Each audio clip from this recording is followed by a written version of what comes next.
Dunia di tahun 2050. Bayangkan, udara saja tidak berpihak kepada kita. Terima kasih atas kunjungan Anda di channel video baru viral.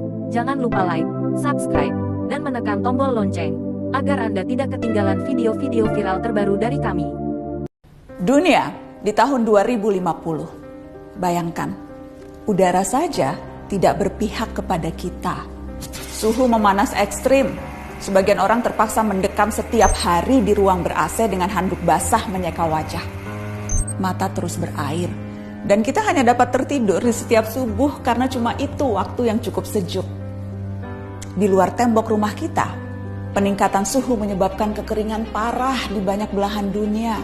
Hanya orang kaya yang bisa membayar air. Keran-keran di tempat publik dikunci. Hutan-hutan terbakar.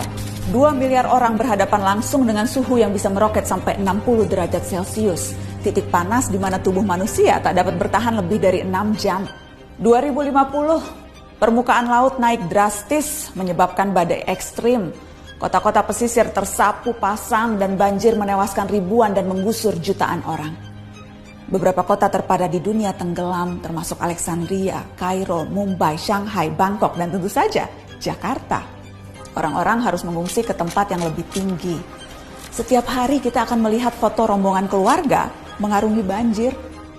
Yang agak beruntung bisa tetap tinggal di rumah dengan air hingga mata kaki. Seperti Jakarta di tiap musim banjir, tapi ini di seluruh dunia. 2050. Pandemi bukan hanya varian COVID. Perubahan suhu, banjir, urbanisasi, dan pergerakan populasi manusia mengakibatkan penyebaran penyakit. Setengah dari populasi dunia beresiko tertular malaria atau demam berdarah. Wabah baru bisa melampaui angka kematian penyakit jantung, menciptakan krisis perawatan kesehatan. Perusahaan asuransi pun menolak melayani. Apa yang kita lalui 2 tahun kemarin, tampak tak ada apa-apanya. 2050, kelaparan merajalela. Populasi dunia meningkat sampai 9 miliar jiwa, walau tingkat kesuburan manusia menurun. Terlalu banyak mulut harus diberi makan, sementara dunia kekurangan air dan lahan yang bisa digarap. Bahan makanan akan semakin mahal, jumlah orang kurang gizi di dunia pun terus meningkat. Sementara bantuan logistik, kalaupun ada, pasti tiba terlambat karena terhambat bencana di mana-mana.